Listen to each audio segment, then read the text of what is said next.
This puppy was bred to die in a dogfighting pit.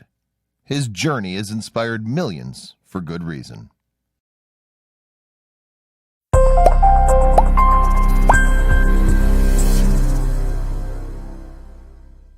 Humans and dogs have had a close connection since the dawn of civilization. Dogs are great companions, and their instinctive pack mentality fits our close-knit family structure like a glove. It's no wonder then that the world has witnessed wonderful tales of warm-hearted dogs.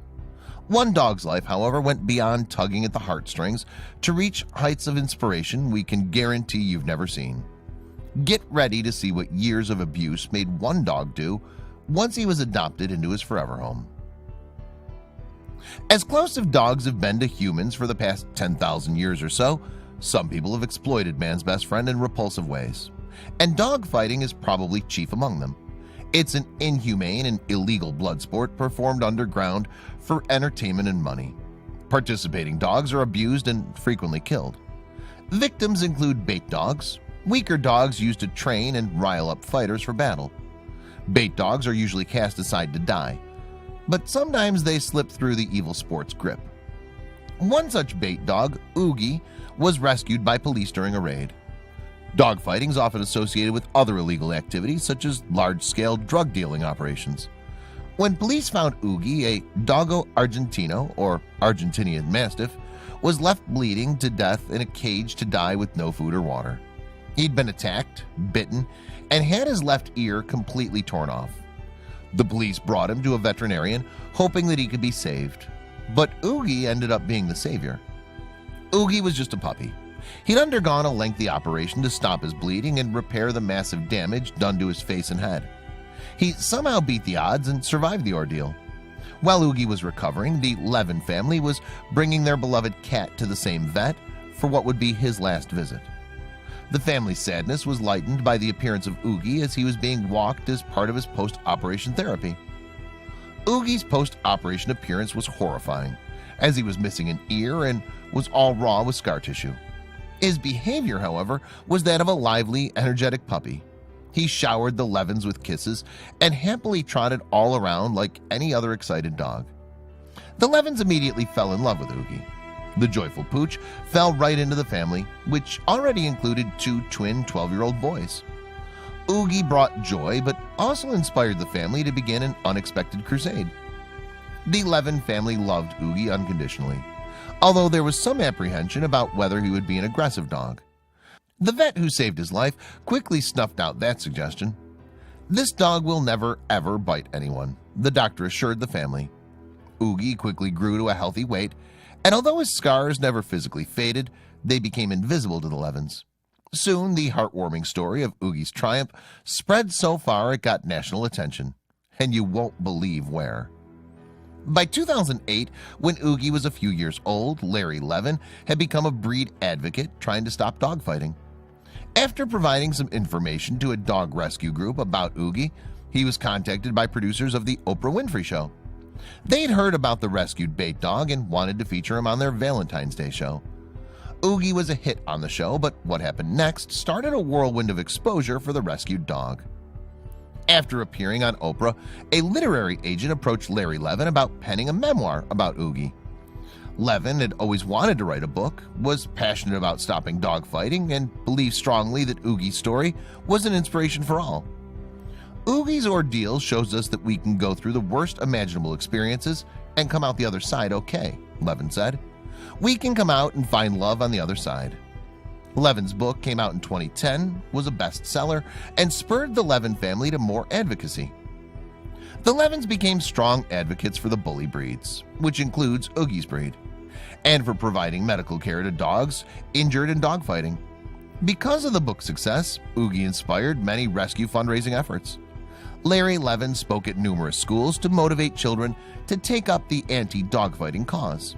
In Levin's presentations, children would learn the life lessons of Oogie's ordeal teaches us. But as time passed, Oogie's health and age reduced his ability to travel for the cause. The severe injuries Oogie sustained early in his life required him to have several additional surgeries later in his life.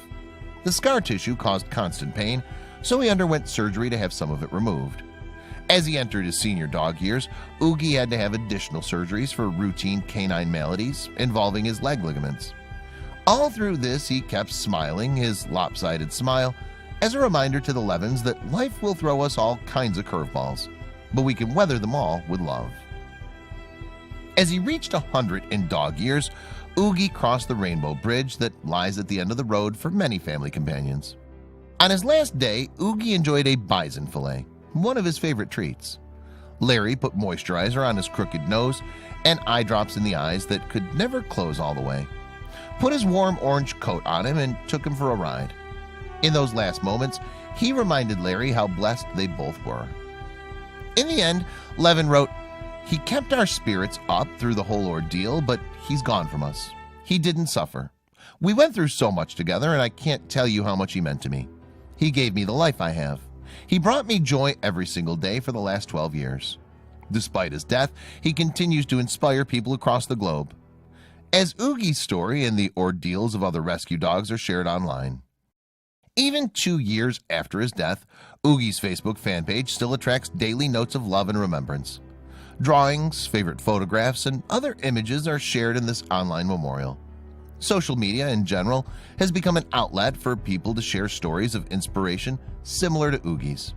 Twitter mentions and shares of YouTube videos spotlighting Oogie are everywhere you look.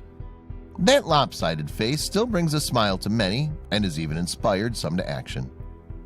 Oogie's life inspired Larry Levin, who was skeptical of the bully dogs, to become an advocate for the breed. Levin never wanted to spend his life advocating for dogs, but fell into it when Oogie took over his life in the best way. They fought against practices like dog baiting, raised money, and educated the public about this evil industry. Through exposure from the book and TV experiences, Oogie sparked a movement to root out dogfighting. The movement extended to the roughest places imaginable. This even involved telling Oogie's story in prisons, with the hopes that formerly incarcerated individuals would bring inspiration back to their neighborhoods where dogfighting still pervades. The dogfighting blood sport is born out of greed, just like many other crimes that plague our society. By showing the devastation that greed and underground criminal activity causes to innocent loving animals, the hope is that parolees will turn against this practice. The movement underlines that humans are the breed responsible for dogfighting. Oogie was not just a pit bull, but his breed shares some of the pit bull's traits: strong jaws, fast speed, and keen hunting ability. Oogie was initially feared by the Levins and many of the people who didn't know him. Many people have a strong fear and distrust of pit bulls, mastiffs, and other fighting dog breeds. Oogie's story is just one in a long line that illustrates the simple kindness of dogs.